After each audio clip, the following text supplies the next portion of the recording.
have about 4 people here. Oh, we've got a few more joining. I see Kari's here. So maybe we're up to 5. From the task force, I do know with Board of Public Ed being today, we may be down a couple folks. Kirk Miller let me know he would not be joining us today. Maybe we'll give it just a minute here before we get started.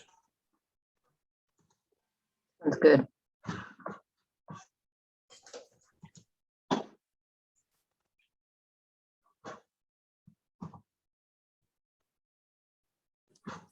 Hey, Zach, I'm a little concerned we're never going to have a quorum again unless we recalibrate with taking into account folks that haven't been coming.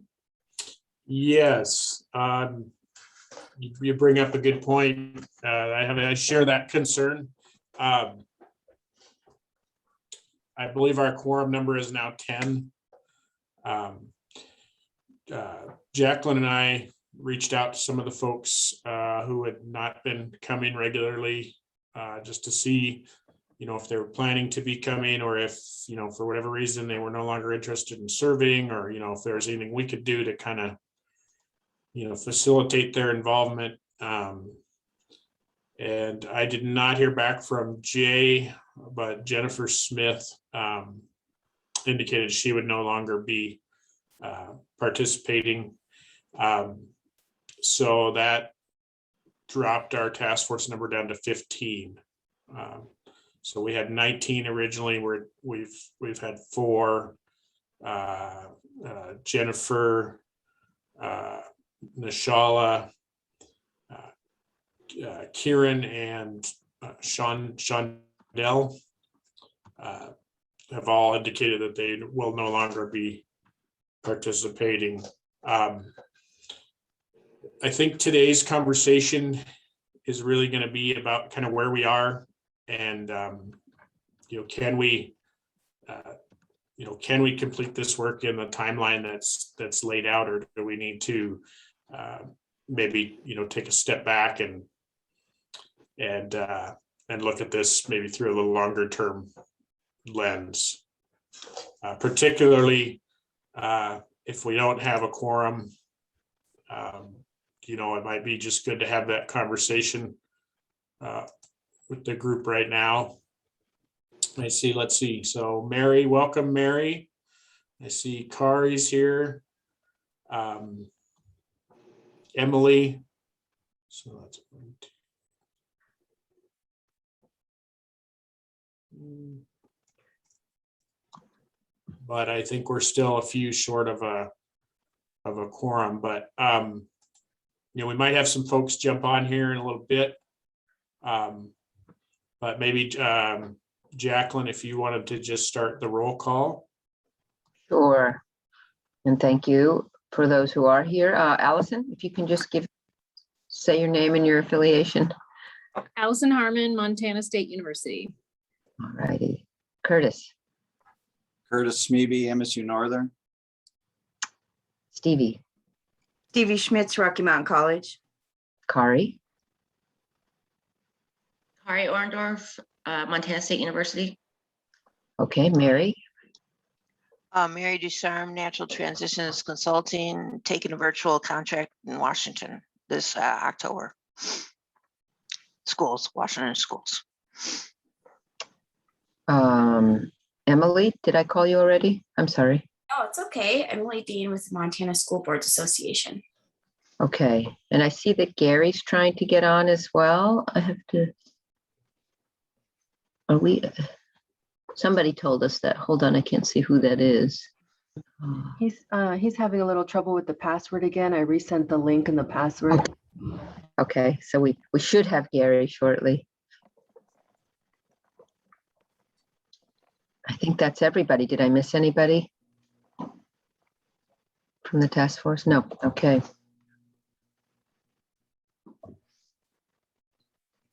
All right, that's it, Zach. Okay, well, thank you for doing that. Thank you, everybody who is here today. I know this is a heavy lift, and especially now with school being back in, starting at 8 for some folks is kind of hard. But let's just kind of, go through the agenda. So I'll recap last week's meeting.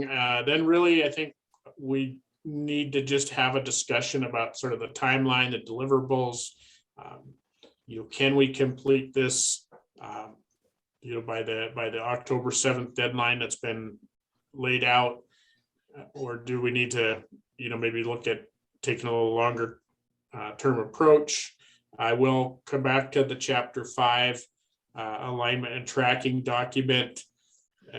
There was some conversation last week about, how do we get more people with real, strong, expertise and content knowledge in those areas to take a look at it before we make any recommendations. And then we do have, I will say that Susan, who I don't see here, but she did send me some stuff for subchapter 5.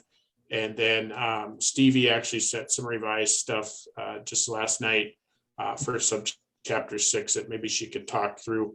And then depending on where our conversation goes, maybe talking about the timeline and meeting schedule going forward. Are there any questions before I move on?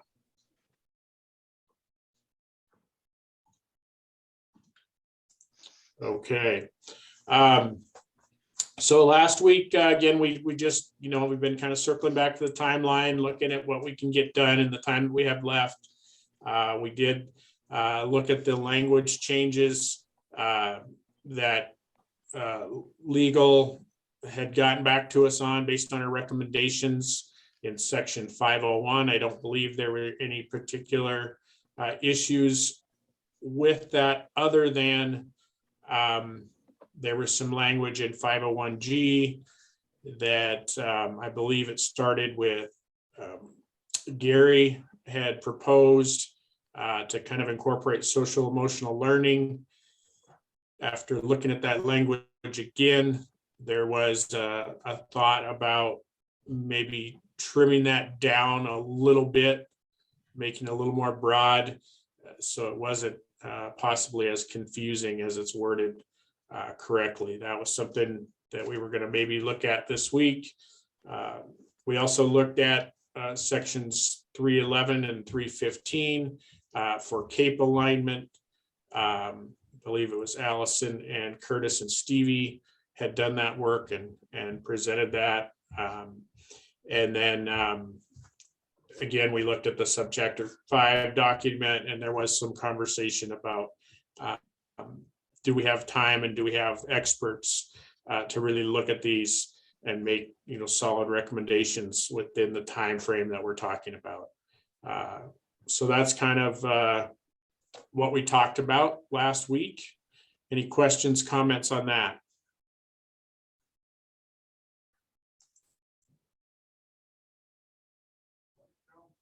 And I see Gail has joined us. Welcome, Gail. Thank you. Good morning. Morning. It looks like there are 2 people who are getting a password sent to them, and hopefully we'll be on, Gary and Laura. Okay.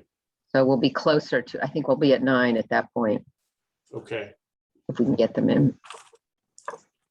So I just want to kind of, to start today, I just want to put some questions out there and kind of get a feel for where people at and they're thinking about, where we are with this task force and what we can reasonably accomplish, within the established timeline that we've been talking about, given that we've got some heavy lifts out there, given that we are struggling to get a quorum, and given that it was sort of voiced last week, I believe it was by Anne, who is a member of the feedback group and has also been a proxy for several of these meetings, the concern that this was going fast and without adequate input from people with critical expertise. So I guess I'm just curious to know what people think. We can certainly try to crank this out if that's what this task force is interested in doing. But I'm curious to know, do folks feel like we have the capacity to complete the work and basically provide the deliverables within the timeline that we have left? And I see Emily has her hand up. I think Allison might have had hers up first, so I'd be happy to be patient too. Okay, I'm okay with that if you are, Sorry. Allison. Okay, thanks, Emily. So my thought would be, I would love to finish these pieces that we have put a lot of time in, like the 300s and the 600s. And my thought would be, maybe that's the time to disband this task force and assemble more the expertise task force for those subchapters and endorsement language and updating, according to national standards. Because I'm feeling like we're running out of steam on this task force and we're not having a quorum, like you said. That really concerns me. And I'm not sure that we have in this group all that we need to actually do those other pieces. But I would really hope that we could finish what we did start and make those recommendations. So you would be referencing sort of the 311 to 315 work, as well as this stuff to subchapter 6. Yeah, the stuff that Stevie's been finalize- working on, And advanced. finalize 501. Yes. Okay. But then the other parts of subchapter 5 and maybe some of those other pieces and broader recommendations, maybe look at, taking a longer term approach to those and trying to get, maybe some more research and expertise to bear. Am I summarizing your thoughts? If I'm not, please let me know. You are, thanks, Zach, and I think that yes, faculty experts who teach those materials in those subdisciplines, I think would consider this a more valid process if they were more involved in those pieces. And so, yeah, that would be my recommendation. Thanks, Zach. Okay, thanks for sharing that. Okay, Emily. Thanks, Zach. So I think I agree that everything that we have adopted up till now should be put forward to CISPAC and the Board of Public Ed. Or I think, it's just work that could, we could get in and it would be for naught if we were not to send that forward. I also wonder if it would be, I don't necessarily know if I have an opinion about disbanding and getting a new group, but I do think that if we could get maybe prior to next week or the week after a redlined document of everyone's additional changes, and then start confirming folks so we know exactly if we will have a quorum or not. I would say too, I think that there's a few people, and actually I see her on right now, like Diane Fladmo, who's been on every single meeting as an attendee, has heard all of the conversations. Whether it, if we need to try to bring someone who has actually been part of this process, but not an official voting member, that's one more person that we could count on to meet a quorum. But I do think obviously today is not a great day because McCall, who's been here every week, is running the Board of Public Ed. Kirk is there. So I think that if we could just know before the meeting that we have, a quorum RSVP'd, that would be helpful. And then just a red line document ready to go before the meeting so that as soon as we have a quorum, we can start voting. Okay, I thank you for sharing your thoughts on that. That seems like it makes some sense. Go ahead, Stevie. Stevie. Thanks, Zach. I agree with what I've heard today too. I really think that we need to bring in the content experts to deal with the 500s. It's I think it's beyond our capacity. We can certainly have the capacity to understand the work that's proposed for changes, but I think we need to reach out and unfortunately, this has been a very busy time for our faculty to engage in a volunteer activity. But if that's part of the charge to the committee, I think we could go back out again and see who's interested and or available to do some of that work. I'm just not sure that we collectively have the expertise to work on that. But I do agree that we should finish up what we've started and add our input to what's delivered for 500.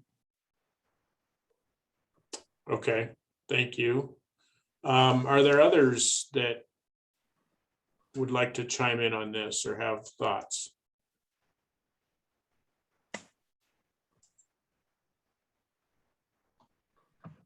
Mary? Yeah, I just sent in a draft about assistive technology in the schools from Resna K-12, and that could be passed to others for comment. And we would enjoy comment from the like faculty and others that could change that around. So I just wanted to mention that. When you said, did you send that to me? I sent or- it to Tristan, and I think Okay. I sent it to Virginia.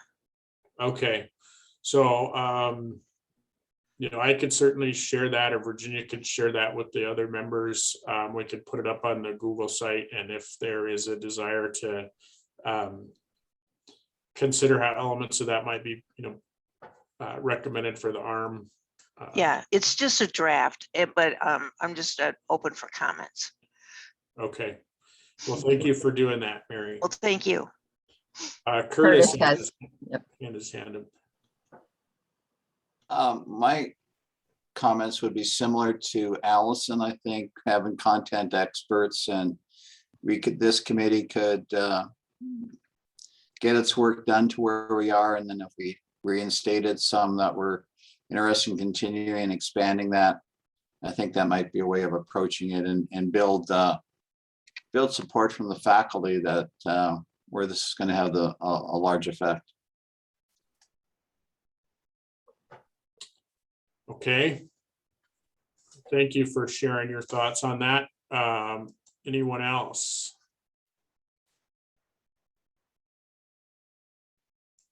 So let me just share a little bit about the conversation we've had, here at the OPI as we've looked at this.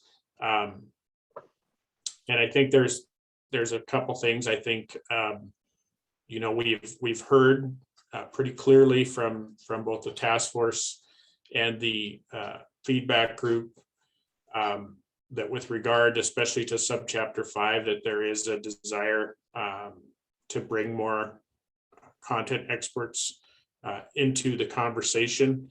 But we also have an acknowledgement that probably within the timeline that we have, that it's not, necessarily likely that we're going to be able to do that in a meaningful, way, just because folks are so busy, because that takes time. We can't ask people to do it, immediately. And then, ultimately, even if we did, would we have a quorum to ultimately vote on those things and make those changes? So I think, we understand that.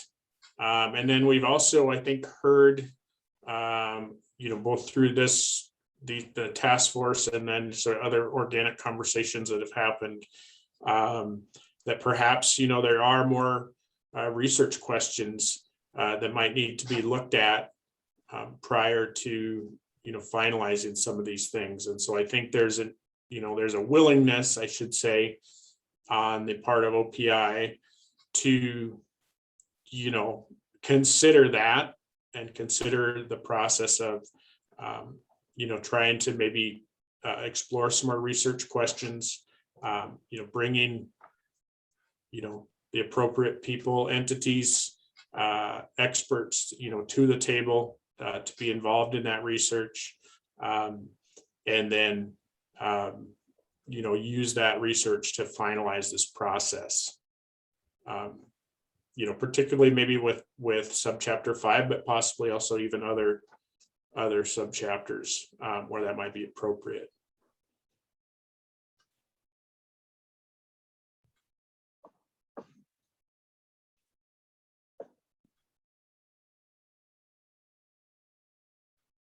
Any thoughts on that?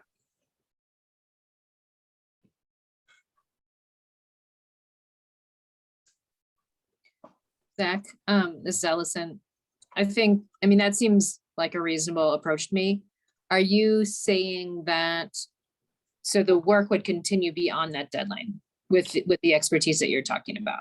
Yeah, and I think the thought would be that we wouldn't necessarily meet every week. I think that has maybe been part of the challenge is, it's a grind to meet every week, and it's hard. We have had some people that have recently really, devoted, time outside of the regular task force meeting time to try to, parse some language and do some of the actual, alignment work for those recommendations. But I think if we said, okay, what are our research questions, how are we going to explore those? And maybe there's, a group that meets, once every 2 weeks, once a month, something like that, and kind of does that work with continued facilitation, and then eventually circles back to some relevant sections of the ARM. It would also give us an opportunity with that document, that the subchapter 5 document, to give us more time to try to get that out there and get some feedback from people with those expertise in those content areas, and to consider if there are other areas of the ARM that might be addressed through this process. Can I ask a question? Sure. And I know McCall's not here, so she'd probably be best to answer this, but you might know. Do you know how, if we moved forward as you suggested, how we would interact with CISPAC and the Board of Public Ed with additional updates? Yeah, so I think we would basically ask them. We would propose. I shouldn't say ask. We would propose a revised timeline that they would have to approve, and then assuming that happened, I think then we would proceed in that way. If that for whatever reason didn't happen, then I guess what I would assume is that that whatever changes we can sort of formally, it sounds like there's a desire to finish up some of the work that we've spent the most time on, and whatever was done at that point would get brought to the superintendent and ultimately the Board of Public Ed to vote on, and public comment and all those things.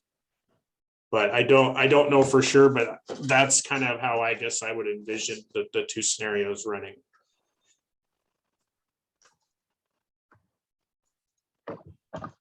I don't know if there's others on here that would have any deeper knowledge of that than I do. So Zach, could you clarify then what the role of this task force group would be in that scenario?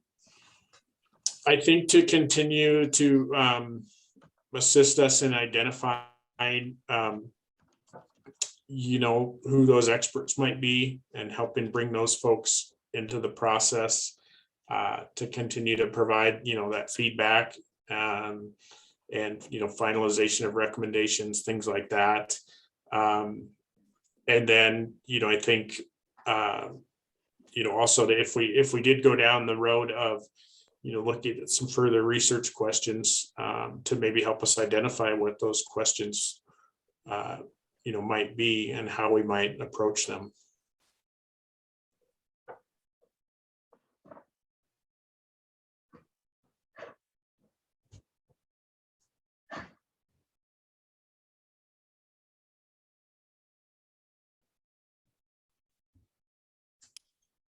I also see that we I think we have a couple people in attendees who aren't panelists.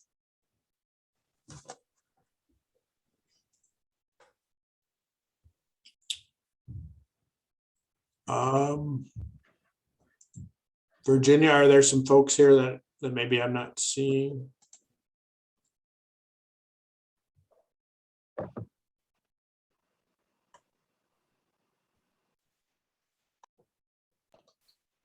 I see Ann, Dan, and Diane who aren't technically on the task force, but we could certainly bring them in. And there's a call-in listener that I'm hoping is Laura or Curtis. Well, Curtis is here. I'm sorry, Gary. Oh, Gary. Okay. Somebody just asked me to unmute. This is Ann Eubank. I agree with what has been discussed. I think this is the appropriate way to move forward with the 500s in Chapter 58, and we will endeavor to get as many experts at the table as we can. So I'm happy to assist in that work as well. Thank you. Thank you, Ann, for your input. Do Dan or Diane have anything that they would like to offer, state? Sure. This is Diane. If you can hear me, I'll just let you know that that does sound prudent. This is a difficult time to meet every week, and with the hour-and-a-half time frame, it also makes it somewhat challenging to get a lot of detailed work and discussion done. So I'm glad that you're looking at a new format. And I'll just tell you, the link on the website took me to the September 20th meeting. So that's why I tried to come into this one. And at least I got here. So I wrote a couple emails, but that might, I don't know if that would affect your attendance today. Most people probably don't try to use the link on the homepage of OPI, but it took us to the feedback group. So that may have been one of the issues. I'm not sure. But yes, I think you're on the right course with moving ahead, keeping this group intact, and maybe with some considered changes in schedule to give more time to the 500s, and also a little time to get reset. This COVID challenge has been really something, and I think everyone's doing double, triple, quadruple duty, and I appreciate all the work that's gone into it and all the dedication that everyone's put in. So thank you. Thank you for sharing and letting us know with regard to the website. Diane, I know that's been a challenge, and we will do our level best to get that corrected.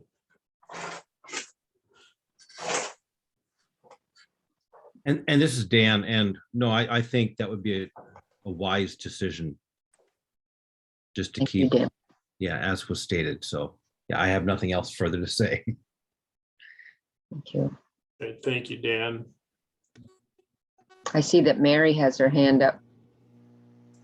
Yeah, I'm gonna have to bow out October 1st, a Monday through Friday. This is too much for me. Well, we appreciate you letting us know, and certainly your contributions thus far. So we will assume you'll be here until then. You'll be attending, Mary? Yes, I can attend until then. Okay. Well, that's appreciated, and you're going to be contract working remotely in Washington, you said? Yes, that's correct. Well, that's exciting. Good luck with that. Thank you. Yeah, I have a couple of presentations I have to give through Arizona Telemedicine Program and MODA, the Mountain Western Occupational Therapy. So, I got a full plate. Okay, understood. So I think what I'm hearing is generally that the members that are, at least those that are here today, are on board with this idea of, you know, kind of stretching this out to complete changes to subchapter 5, as well as exploring, you know, possibly some other research questions that might be fruitful to explore before making final recommendations. But also that they would like to kind of get up for a vote by the deadline, the changes to 501, the change, I should say, change recommendations to 501, as well as those maybe in subchapter 6 that have been recently brought forward. Stevie. Thanks, Zach. I just wanted to point out that the stuff I sent to you includes chapter 7 as well. Okay, thank you for that. And here in a minute, I was going to invite, if you would like, invite you to, maybe I can share that and you could talk through that. But I think, you know, what I'm hearing that we need to do on our end is to really compile everything that's been, you know, put together so far, and have it in a way that folks can review it and then sort of monitor whether or not we have a quorum going into next week. And assuming that we do, you know, try to have that and really try to make that a business agenda in terms of, you know, getting some final votes and or change recommendations to the things that we've really talked about in depth.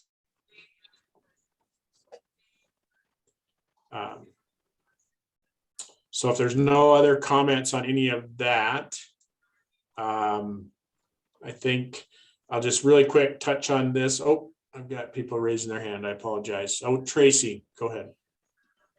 Zach, so just to kind of bring that conversation to conclusion, I am hearing that we're going to go ahead and meet next week to make final approval of all of the recommendations that have come in thus far. And then I would maybe propose, based on the conversation I'm hearing, that after next week, we look at this group maybe meeting once a month for a longer period of time, because I did hear a couple of folks say it's hard to get into the conversation in an hour and a half and get things approved. So maybe we look at finishing up what we need to finish next week, and then starting in October, doing once a month for maybe a 3-hour block of time. I'm just talking out loud here. In the meantime, I also heard appetite for some research work that happens kind of behind the scenes, and then that research work goes forward to this group. And that would allow the research really an opportunity to have almost a month to do some of that research and come back to this group for approvals and review in October. I think it would be good because I have heard that there's the potential that there's more topics that want to be researched. And so this might be a good time before we jump into the subchapter 5 alignment and tracking to just capture any of those other big research topics that the committee is wanting information on. And then that will give us a work plan kind of behind the scenes to be pulling research together. So that was just kind of my summary after hearing people talk, and just wanted to put that out for response. Thank you, Tracy, for that. Does that sound, is she summarized things accurately based on the conversation?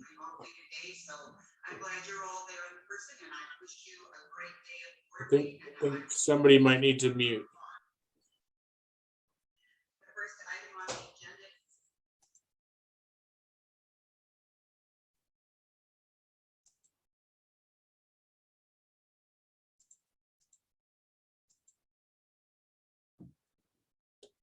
So any thoughts, response to Tracy's, kind of what Tracy's laid out there?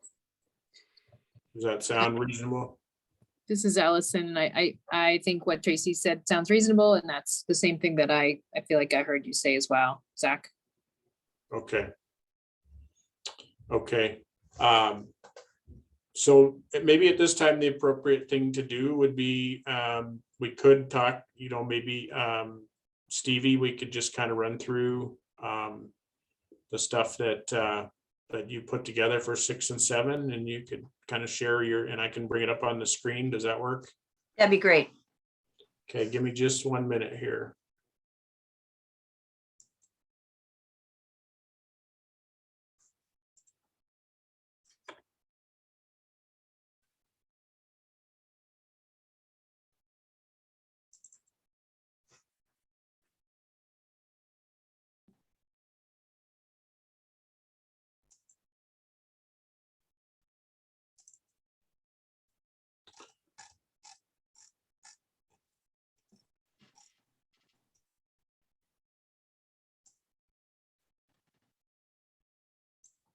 Thanks, Zach. You bet. Can everybody see that okay? Do you want me to make it a little bigger? If you can make it bigger, that'd be great. Okay. The font is pretty small.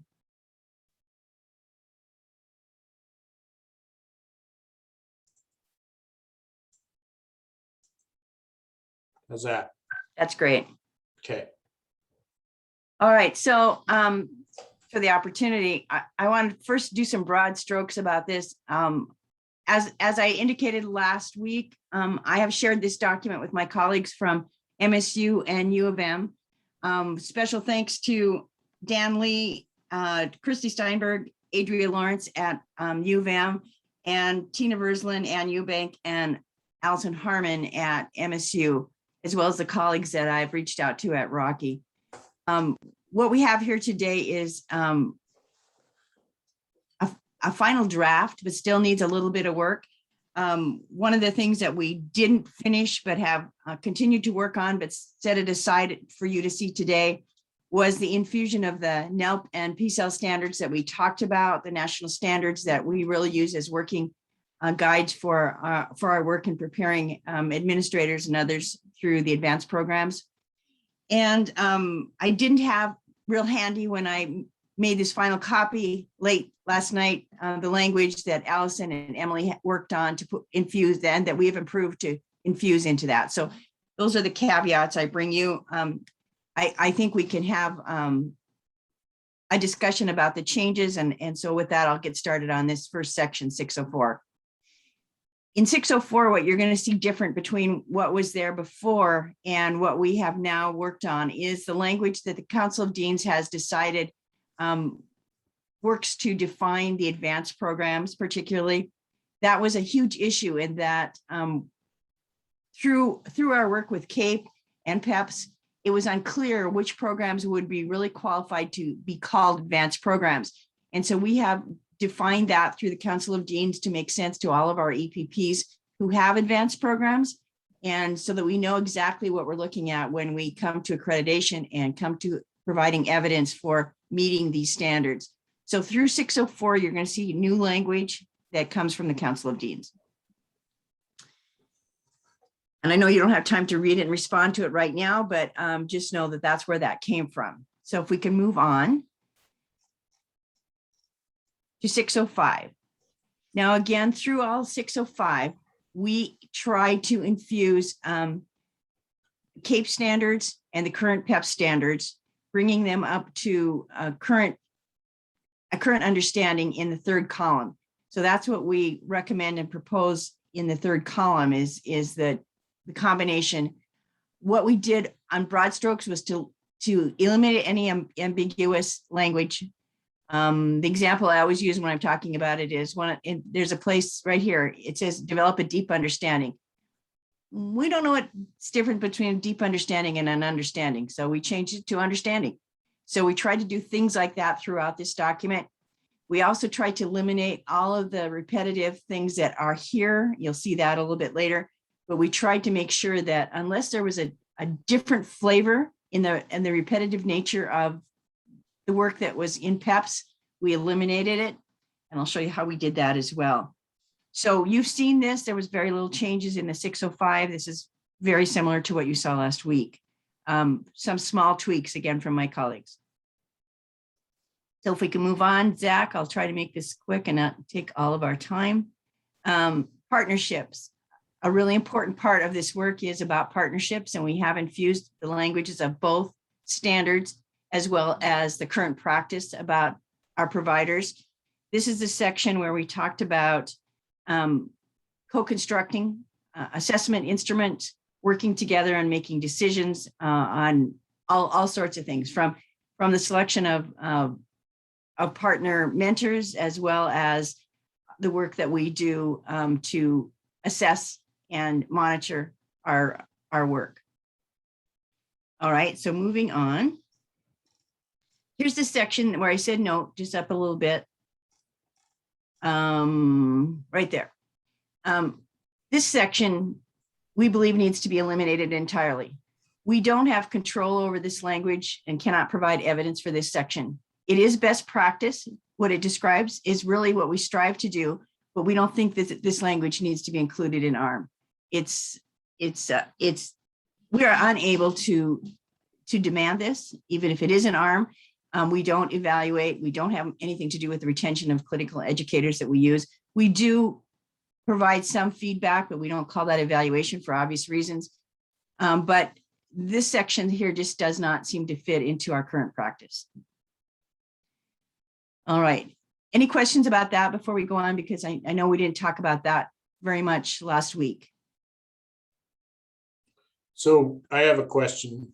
Okay. When we say partners, where it says partners, are we talking about the schools that assist with the placements, or? That's part of it. We all have defined partners, which can include our P12 schools. It can include alumni. It's our external and internal partners. So we certainly have current faculty partners who work with us to look at our work and provide feedback. So it's defined by each EPP, but it's a large group of people we reach out to. In this particular instance, it's talking about our P12 educators and the mentors that we use for field work, student teaching, and other things. But again, the language here is not, it's not possible for us to do all these things. Perhaps the practical evaluation is that we strive to do these things, but I don't think they have to be an ARM. This is the partnership process that we have, a little bit different for each school, but the language in PEPS currently describes what we try to do, but I don't think it's actionable and needs to be eliminated from ARM.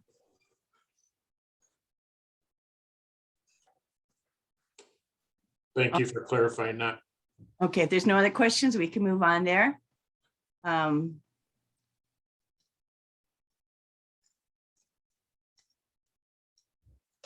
Okay, quality recruitment and selectivity. This is much like 313. This is how we select our candidates. And again, we combined the language, cleared up any redundancy, and got rid of, as best we could, any ambiguous language. So we're ready to move on the third column here.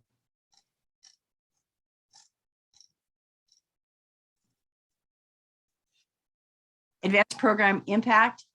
This is unique to Montana, as you're well aware. We don't have a value added model to look at our program impact. That is what our completers do to impact P12 students. But we have, through the Council of Deans, devised a statewide system to look at program impact. We look at both employer satisfaction and completer satisfaction, gather that evidence and talk through that piece. Use that for our continuous improvement as well. This is a statewide process, and so it meets CAPE standards for reliability and validity. All EPPs use this process to demonstrate our impact, both in the 300s and here in the 600s as well. All right, we can move on there. I hope you're all speed readers, or I know you spent tons of time on this weekend, this week as we did. 609 speaks to the quality assurance and continuous improvement. This is, of course, the heart of our looking at our programs and continually tweaking and improving those in all the areas that are described here. We, again, took out redundancy, incorporated the CAPE language into the PEPs and updated that to match current practice.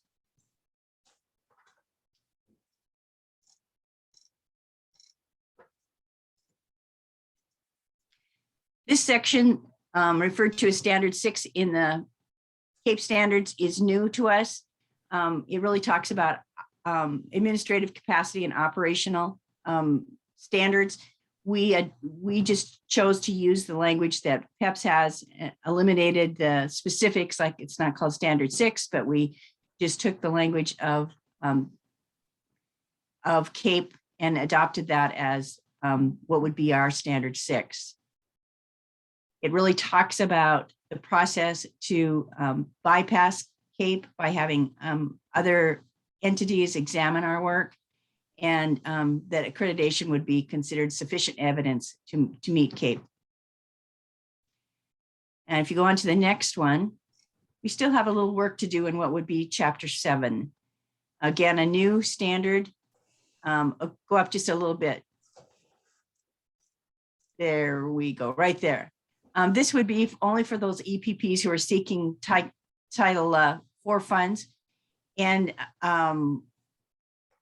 it may not apply to everybody, but this is a good place. I mean, this is a requirement for CAPE. So we are still seeking consensus from our colleagues and our business partners to make sure that this language matches. We think it will, but I just give you the note that we're still checking with our business offices about this particular piece. Okay, now on to 7s. The 705s, this particular section is about principals, supervisors, and curriculum directors.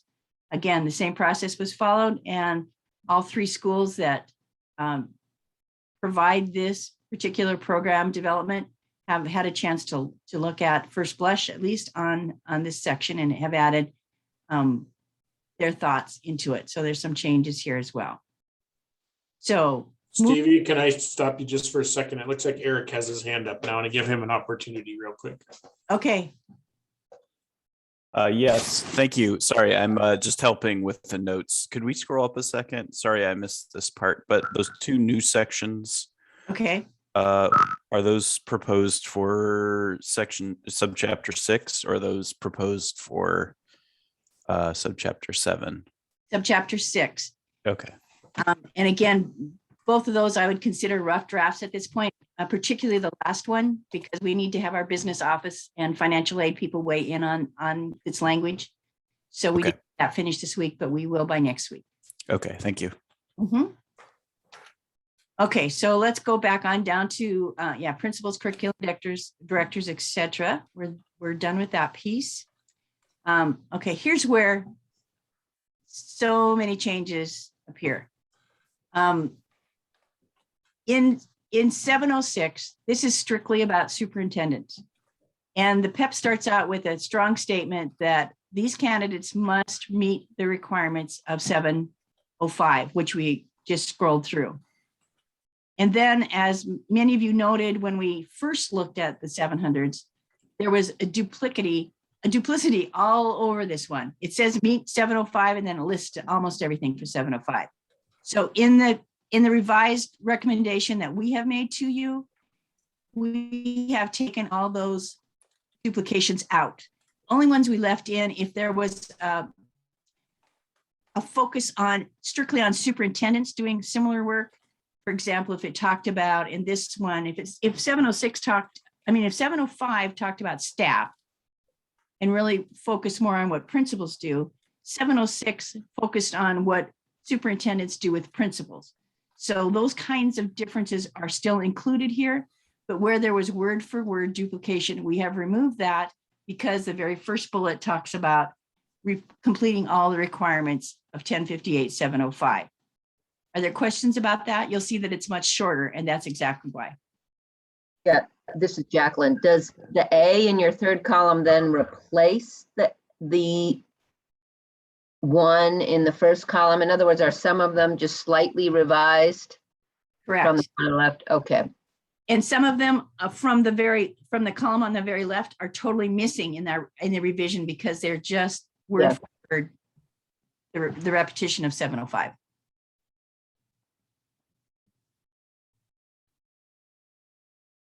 So this is where we found the most changes to try to make this more clear. And again, we think that this covers everything because of the first bullet that was already included, saying that they must complete all the requirements. And we added all, so that the emphasis was that superintendent candidates must meet all of 705 as well as 706. The work we need to complete here, as I noted before, was we need to put in the language that Emily and Allison worked on. I just didn't have that handy when I was making a final copy to send in. So that obviously is in our notes to be added yet. And then what you see in red there, we still have some work to do to incorporate the PCEL NELP standards. I know that's a bunch of initials again, but those are really the operational standards we use to prepare these advanced candidates.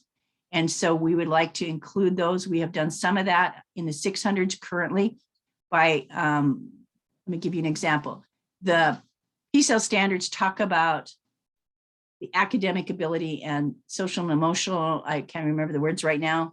Oh, it's right here, I could tell you. But anyway, it talks about all students, and that was a real philosophical change. Not that we weren't concerned about all students before, but the emphasis on all students is evidenced through all the PCEL standards, all 10 of them end with that sentence. So in the 600s up above, you'll see that every time we talked about students or we talked about staff, faculty, we added the word all in bold and italics so that we focused on the fact that we're talking about not just some students, but all students. And that's significantly different than the previous language where we talk about students in general. And we wanted to include that emphasis throughout the revisions, and we'll have some more here in the 700s to do. I think Gary. I just version to what we have. Gary, if you can hear me, go ahead and provide your comment or question.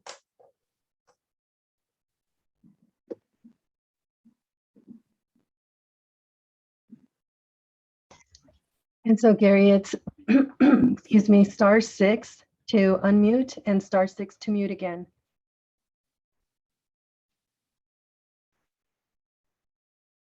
Okay, can you hear me now? Yes, we can. Oh, sorry about this, but thank you very much for this. I guess the one question I had was back on sub 6 and curious if the EPPs are involved in any way in some of the like career internships the schools are developing with plumbers, electricians, construction companies. Is there any, I guess, guidance or? Well, Gary, that's a great question.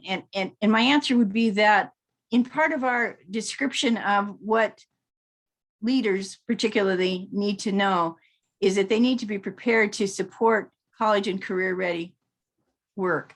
So that would fall underneath those descriptors. In addition, of course, we're always looking for ways to develop career ready work in folks who are interested in becoming educators as well. It's not just for the trades, but fully expanding the opportunity for students, again, for all students and whatever they're interested in. So we think that language is included here and is an important part of what principals and superintendents need to do and support their staff in doing.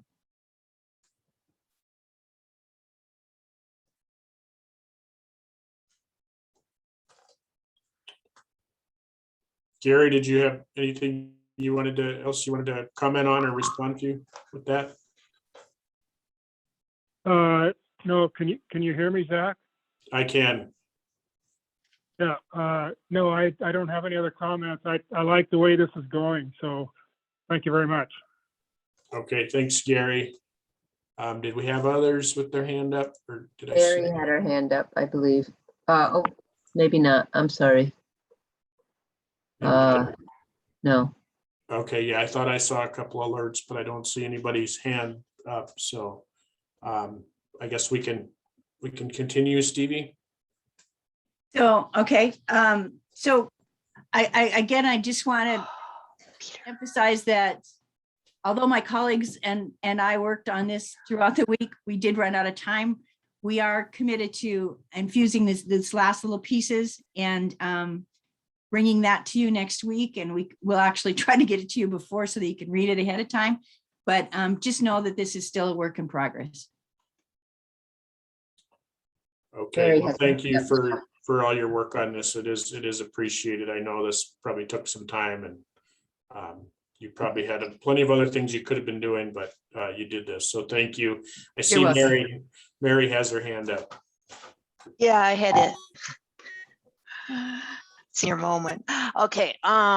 Peter Gerhardt from Rutgers suggests that the schools, especially he works with the autism population, and that the schools should try to the best of their ability to give these people with autism jobs before they graduate. So because of the school funds are much higher than the adult funds, and it's much easier to support somebody that already has a job than to try to find a job for that person. So I just wanted to put that in. I know it might not go here, but. Mary, I think that does come under the umbrella of College and Career Ready, looking for options and opportunities for our students, all students again. And I think that is something that our leaders try to make happen within different programs in their school, depending, of course, on all sorts of resource allocation. But of course, that's an important thing that we want to make sure that each student reaches his or her full potential, however that path takes them.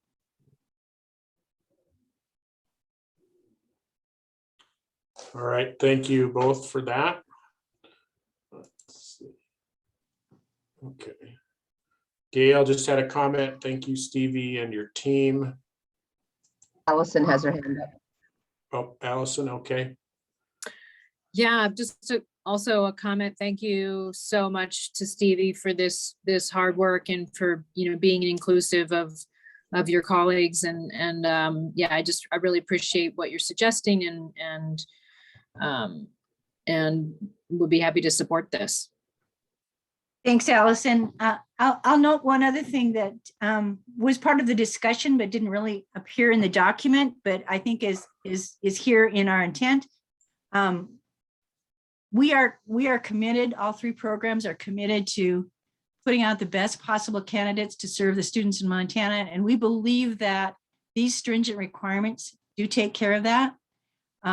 It's important to note that it's hard to include every nuance that any educator is faced with today, but we do think that this document captures what we want those folks to be able to do and that they must know. I guess that's another way of saying we're not able to shortcut this anyway. These things are all important.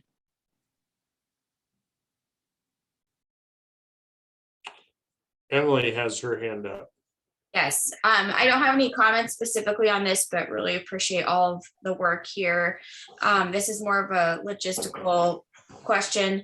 I'm wondering if it would be possible for us to get one redlined document before the next meeting with all of the proposed changes that we have not yet voted on.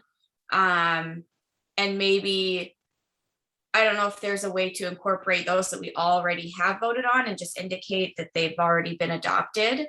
But I just know for me, tracking the emails and then going to the website, I want to make sure I'm actually looking at the correct updates, once we have a quorum, and also able to ask for input internally in our office. But I'm wondering if that is a request that could be maybe accommodated. Emily, I'll answer from my perspective. I really appreciate the comment, and I would love to say that I think that could be done, but incorporating CAPE, NELP, P-cells and the current PEPs, I'm not even sure where we would start to redline. That's why we decided to set it up this way, with the PEPs in one place, the CAPE in the middle. We could probably do a narrative piece about what is excluded and why, and the changes. I think it'd just be really difficult to have a baseline document to work from because we have changed it so much. Maybe others could help in that process, or Like, I think we have the tracker, but one of my notes to myself here is that that we need to try to compile. I think in the tracker, we have most of it. I don't know that we have the stuff in subchapter 3 and then this stuff included. I think most of the other stuff is already included in the tracker, but I think what I hear you asking for, Emily, is more of like a track change type document. Is that correct? Yeah, I think just the same way we would change code, with a bill during the legislative session. I'm anticipating that's what would be probably submitted to CISPAC and Board of Public Ed. So I guess whatever the format, they would review the final piece in. That might be the most straightforward way, because the work's going to happen at some point anyway, I would suspect. Yeah, right. Just to intervene, the full tracker has all of the changes that we've approved so far, plus one that came up in blue that we talked about that we still need to vote on. And then there are these additional ones. But so I hear. I'm going to revise my current statement. As I'm looking at my notes and all the renditions we've done this week on this work, we perhaps did some pieces of that as we went through and crossed out things and marked what we needed to keep in. So maybe it's not as daunting as I think it would be. And if we're going to have to do it anyway, and maybe Zach, you could answer that, whether or not that's what they will want to see for approval at CISPAC and Board of Public Ed. It'll be really messy. Yeah, I'm not familiar with what the format is that actually is presented to them. But I do think that between myself and Jacqueline and others, between now and next week, we can put together something that hopefully as succinctly as possible kind of shows where there's actually proposed changes. Thank you. And since you're on this last page, Zach, one thing I forgot to mention, the yellow highlights that's here in the section, again, to the right, demonstrate knowledge of Montana. Those things are uniquely Montanan. Someone had asked us last week about not, identifying those things that are important for Montana. Of course, this is one for superintendents, and as well throughout the document, the comments about tribal culture, knowledge, and all those kinds of things are uniquely Montana. So that's why that's highlighted. Yeah, thank you for that.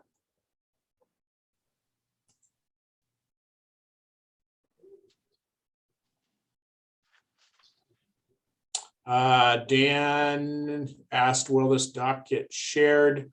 Yeah, that will go on the Google site. And then Mary, I think, just had a comment about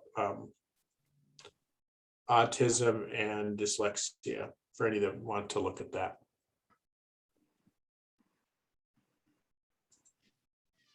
So I think, does that cover this, Stevie, or did you have more that you wanted to? No, it does. Just with the notes about adding the language for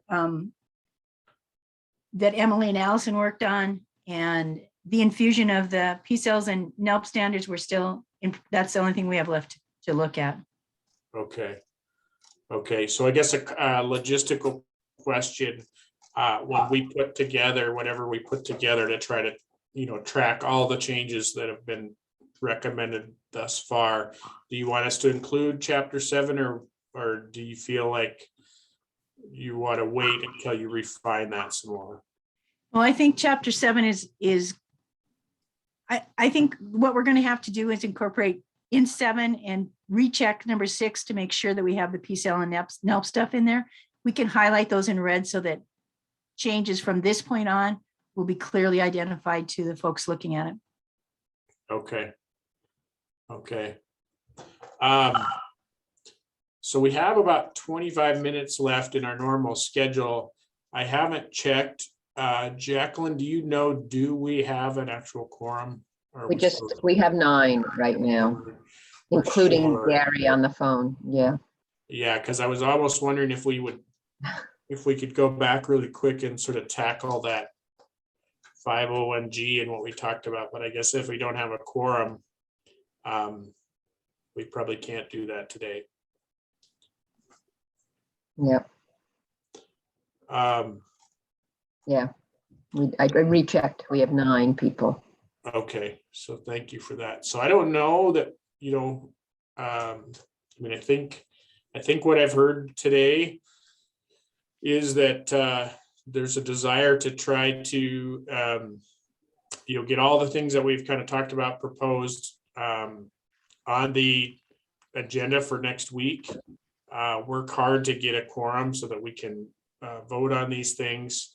And then, kind of revise the meeting schedule to do some of that additional work with subchapter 5 and other research.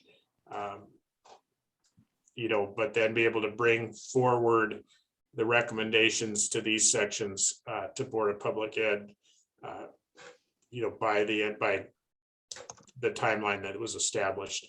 I see Gary has his hand up, so I would like to give him an opportunity to chime in here. Can you hear me, Zach? I can. Okay, thank you.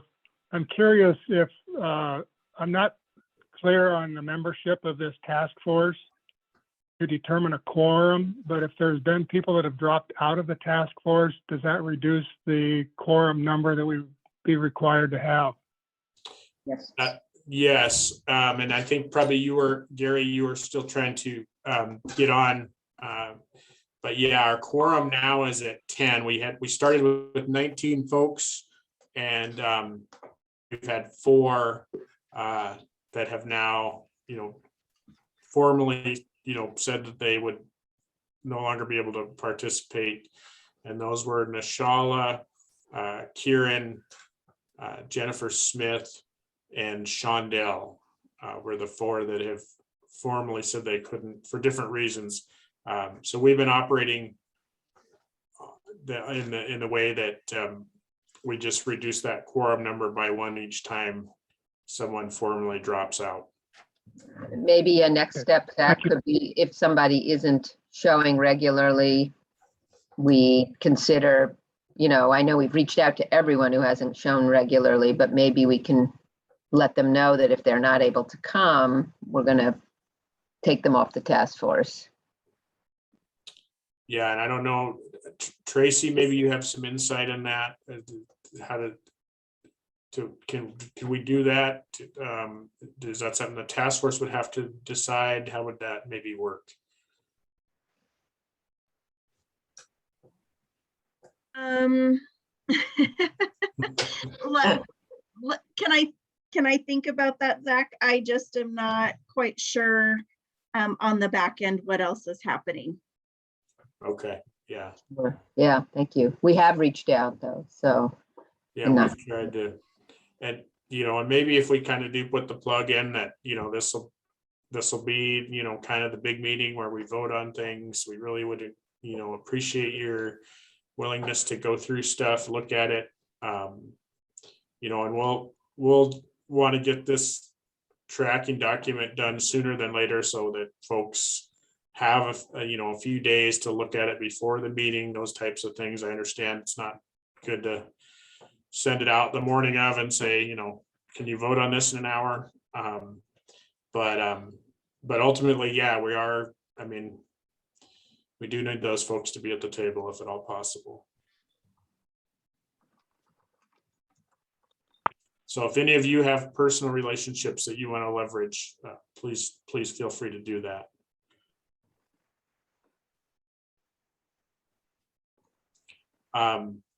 But outside of that, I don't know, what other business we might sort of tackle today, to be honest. I think we kind of have a plan. I think we have broad agreement of that plan. I think I know what we, myself, Jacqueline, and OPI, Virginia, Tracy, need to do to kind of move this forward in a way that the way that's been articulated today.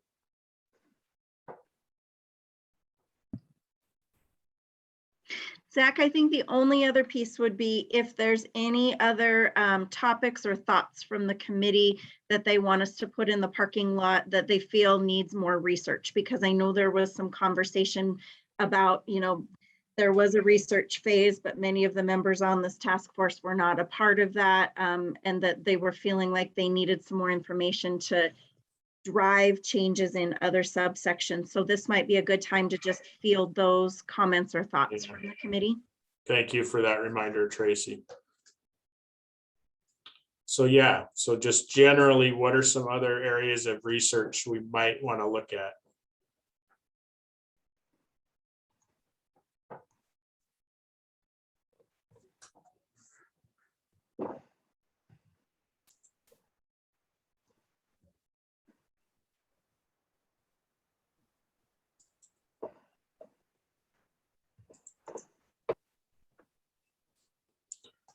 Normally, when I do an Indian Ed for All presentation, when it's quiet like this, we say, like a teacher does, you say, I'm good at eye contact and wait time, but it's kind of hard to do that on Zoom.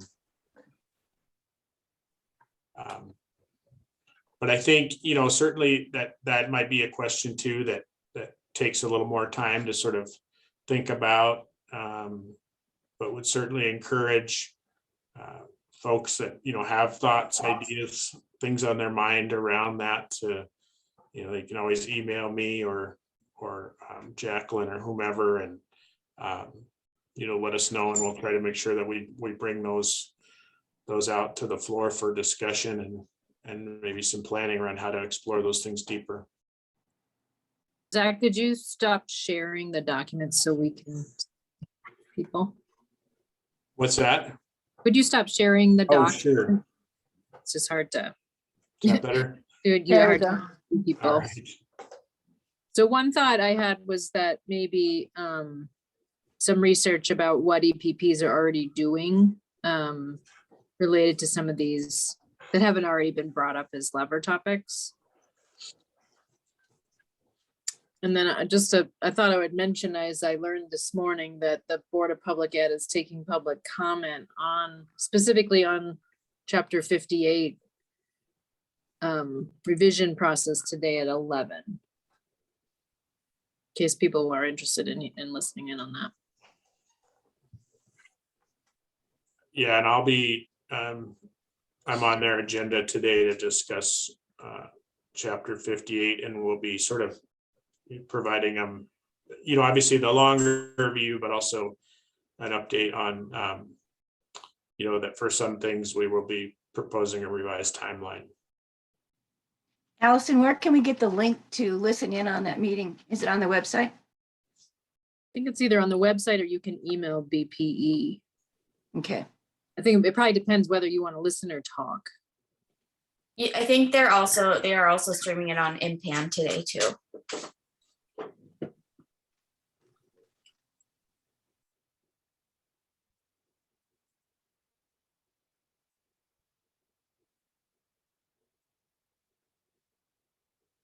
Okay, is there anything else? Oh, looks like Emily is at the link to the BPE meeting.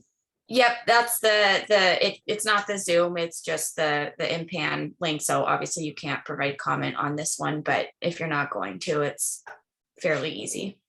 Good way to just kind of monitor it and see what's going on. Okay. Well, thank you for that. If there's nothing else, I think we can probably adjourn and give you guys about 15 minutes of your day back.